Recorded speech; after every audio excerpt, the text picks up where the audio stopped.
যে পুরো খালটা দেখতে পাচ্ছ, ওইখান থেকে পুরো এখান পর্যন্ত ওই পুরো খালটায় কিন্তু পদ্ম ফুল হতো, প্রচুর বড় পদ্ম ফুল হতো। এখন কিন্তু এইটুকু হয়েছে, ওখান থেকে এই জাস্ট এইটুকু হয়েছে, তাও আবার এই লম্বা করে।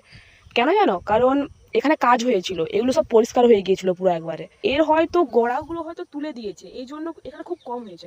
কিন্তু এখানে আরেকটা কথা রয়েছে, এখানে কিন্তু মা মনসা রয়েছেন। আমি এখন এসেছি, ওই জন্য একটু ফ্রেশ ট্রেশ হয়ে এসেছি, মানে ভয়ে।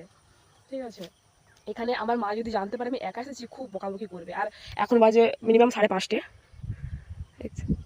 এখানে খুব সুন্দর হাওয়াও বইছে। সত্যি আমার মনটা হতাশ হয়ে গিয়েছে। আমি তোমাদেরকে সেই দিনে দেখাতে পারতাম, মানে অনেক বড় বড় গাছগুলো পুরো আমার মতো ছিল, এখানে জল ভর্তি, গাছে ভর্তি, ফুলে ভর্তি। কিন্তু এখন সে এত ছোট ছোট হয়েছে। দেখি কিছুদিন পর আসবো, দেখাবো যদি হয় আরো। পদ্ম ফুল তোলার ইচ্ছে আছে, কিন্তু বাট এখন নামবো না, কারণ আমার একটু ভয় করছে। তো চলো, আমার এই গ্রামের এখানে সুন্দর জায়গা তোমাদেরকে কেমন লাগলো। আর সুন্দর বলার কারণ হলো, এখানটা পুরো গোটা গোল করে সবুজে ভর্তি, আর এখানে মাঠ রয়েছে। ঠিক আছে, ভালো, এখানটা ভালো, এখানে এনি টাইম হাওয়া বয়, এনি টাইম। তো চলো, আবার এখান দিয়ে উঠতে হবে, আর ভয় তো করছে বিশাল।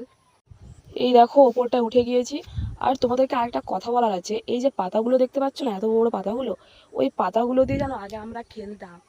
হ্যাঁ, এখানকে এসে খেলতাম, মানে এগুলো নিয়ে যেয়ে খেলতাম জানো। তখন বুকে ভয় ছিল না, বাট এখন বুকে ভয়, কারণ অনেক মানুষজন এখানে এসে মানে সাপ দেখেছে। ঠিক আছে, মানে পদ্ম ফুল তুলতে গিয়ে সাপ দেখেছে। ওই জন্য সবার ধারণা এটাই যে এখানে মা মনসা রয়েছেন। ওই জন্য আমারও ভয় করছে, বাড়ি চলে যাই। তো তোমাদেরকে ভিডিওটা কেমন লাগলো প্লিজ কমেন্টে বলবে। আর আমার শরীরটা খারাপ। ওকে, বাই।